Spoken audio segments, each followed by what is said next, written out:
Halo, berjumpa lagi dengan saya di Garaga Udo Custom.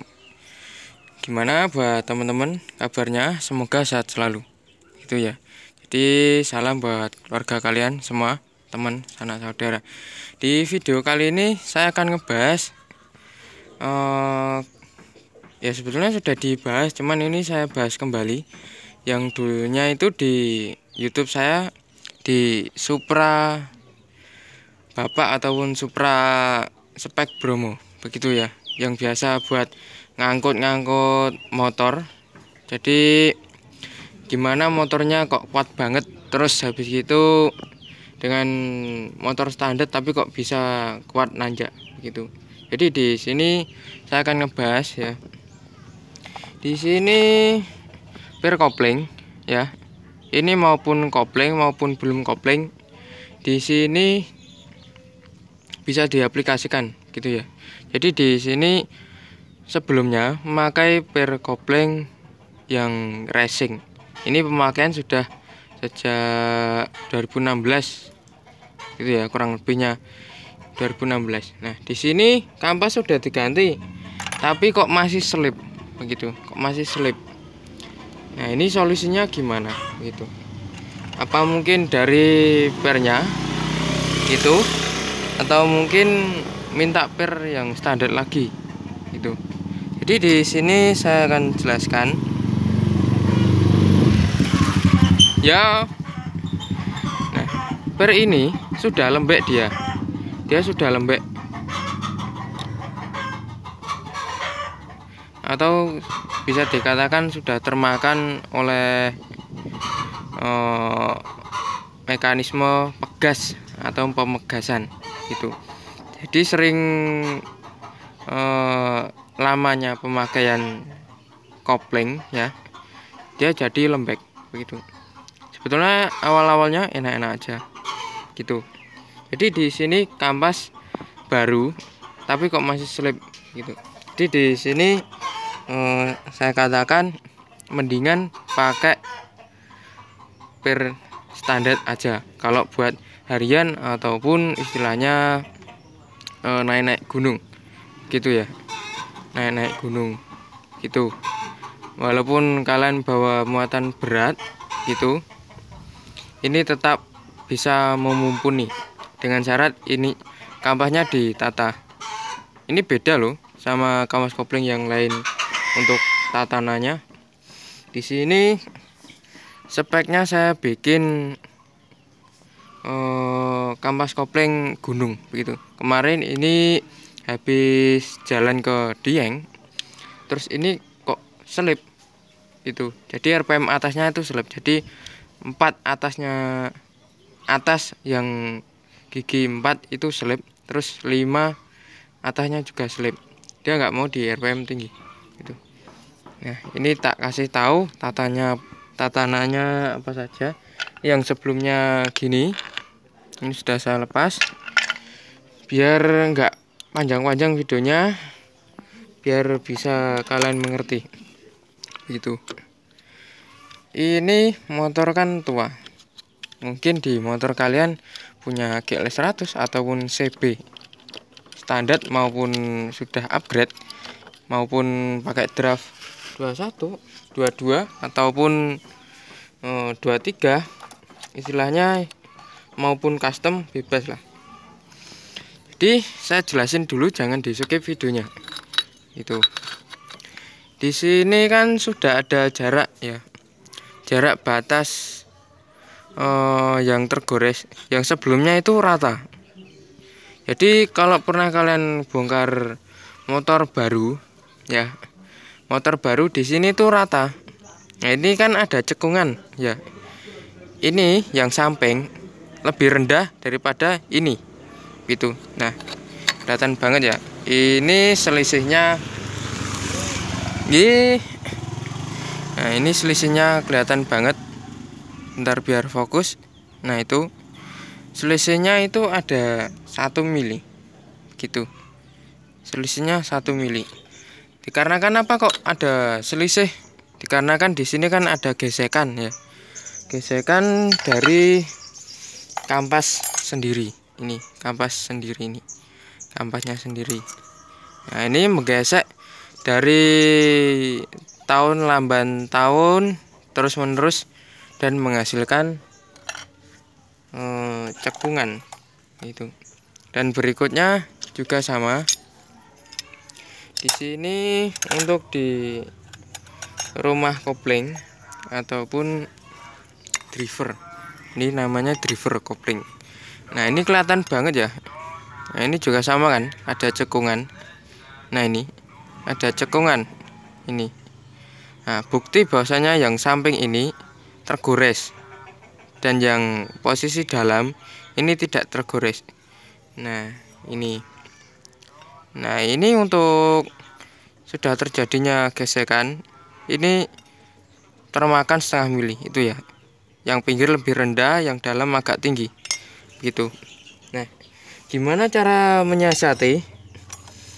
Terus apakah besi kopling ini ada pengurangan?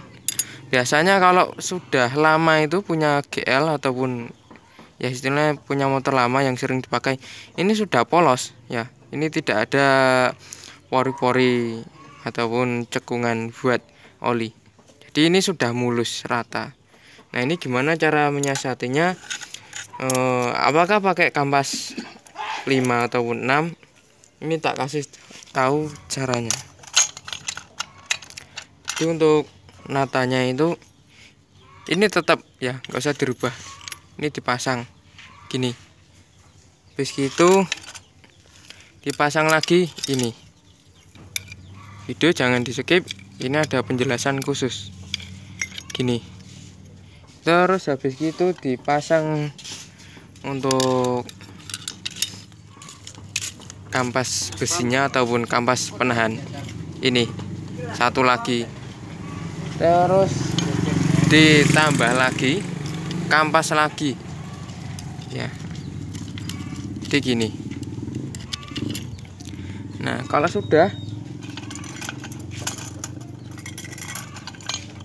ini selanjutnya diberi kampas penahan besi ini double 2 gini. Kalau biasa teman-teman itu dikasih punya bekas kaleng oli ya, biasanya itu yang top one itu digunting, dipersiskan sama ini. Nah, itu sebetulnya itu keliru ya. Kenapa saya memvoniskan keliru? Di situ dikarenakan dia tidak punya gigi buat penahan ini. Gigi buat penahan. Biasa teman-teman itu hanya dikasih lingkaran saja yang plat besi itu, yang ada motor tambah slip. Enak awal tapi slip tambah slip. Ini kan gigi-gigi. Fungsinya untuk bertabrakan dengan ini. Ini. Fungsinya untuk bertabrakan dengan ini, dengan rumah kampas driver yang ini. Nah, ini. Dia kan jadi nggak gerak gitu. Yang gerak bebas mana? Yang ini, yang kampas ini. Yang gerak bebas, yang ini. Nah, jadi gimana cara mensiasati agar kopling kuat? Jadi ini di double 2. Ini ya. Nah, ini di double 2. Gini. Terus selanjutnya ditambah lagi kampas gini. Kalau mungkin motor kalian yang usianya sudah tua banget ya, terus rumah kampasnya sudah terlalu dalam, bisa kalian kasih 3 tapi dibagi rata begitu ya, bagi rata. Misal di sini dikasih lagi gitu. Ini bisa kita kasih lagi. Berarti untuk dari total standarnya itu cuman ditambah 1 ya toh. Jadi untuk yang standarnya itu ditambah 1 lagi untuk plat besinya. Diingat-ingat ya, plat besi ini, plat besi gitu. Jangan kalian kasih yang bekas oli itu ataupun guntingan plat besi biasa. Itu yang terjadi akan selip motornya. Itu. Nah, jadi gini. Terus habis itu ditutup lagi dengan ini. Gini ya. Jadi Jadi diukur saja dengan kerenggangan ataupun pengurangan yang ada tadi. Nah, kalau sudah dipasang gini, jadi nambah plat besi ini satu lagi. Kalau semisal motor kalian bisa dikatakan motornya itu sudah ausnya banyak, terus di rumah koplingnya sudah banyak, ini bisa kalian kasih dua ya penambahnya begitu. Kalau di motor standar dikasih dua tambahan satu lagi gimana mas? Yang terjadi biasanya itu kalau klut koplingnya ataupun rumah koplingnya masih normal, dia nggak akan ngopling begitu, dia nggak bakal ngopling gitu. Jadi cara tatanya begitu. Nah ini kelihatan banget kan untuk pengurangannya, yang samping itu terkena gesekan. Bisa kalian bayangkan selicin ini kalian pegang, terus di sini ada kampas, terus bikin kalian buat nanjak gunung. Apakah dia tidak slip? Ya pastinya slip gitu.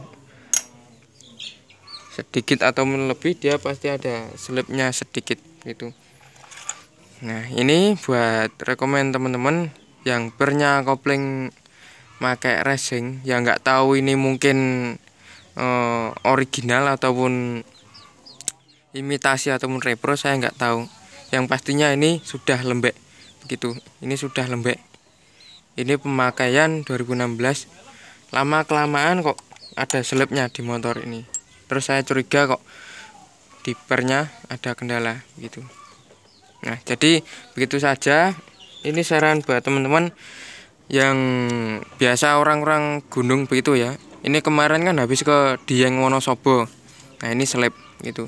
Jadi buat dari yang Bromo ataupun orang-orang Bromo ataupun di Dieng, itu biasanya orang-orang pakai pernya ya standar gitu. Kalau harian, kalau kalian mengikuti ajang kompetisi, yang standar tidak rekomen gitu. Yang standar tidak rekomen. Jadi cukup begitu saja dari video saya, semoga bermanfaat. Berjumpa lagi di lain waktu. Wassalamualaikum warahmatullahi wabarakatuh. Maaf kalau videonya kelamaan gitu.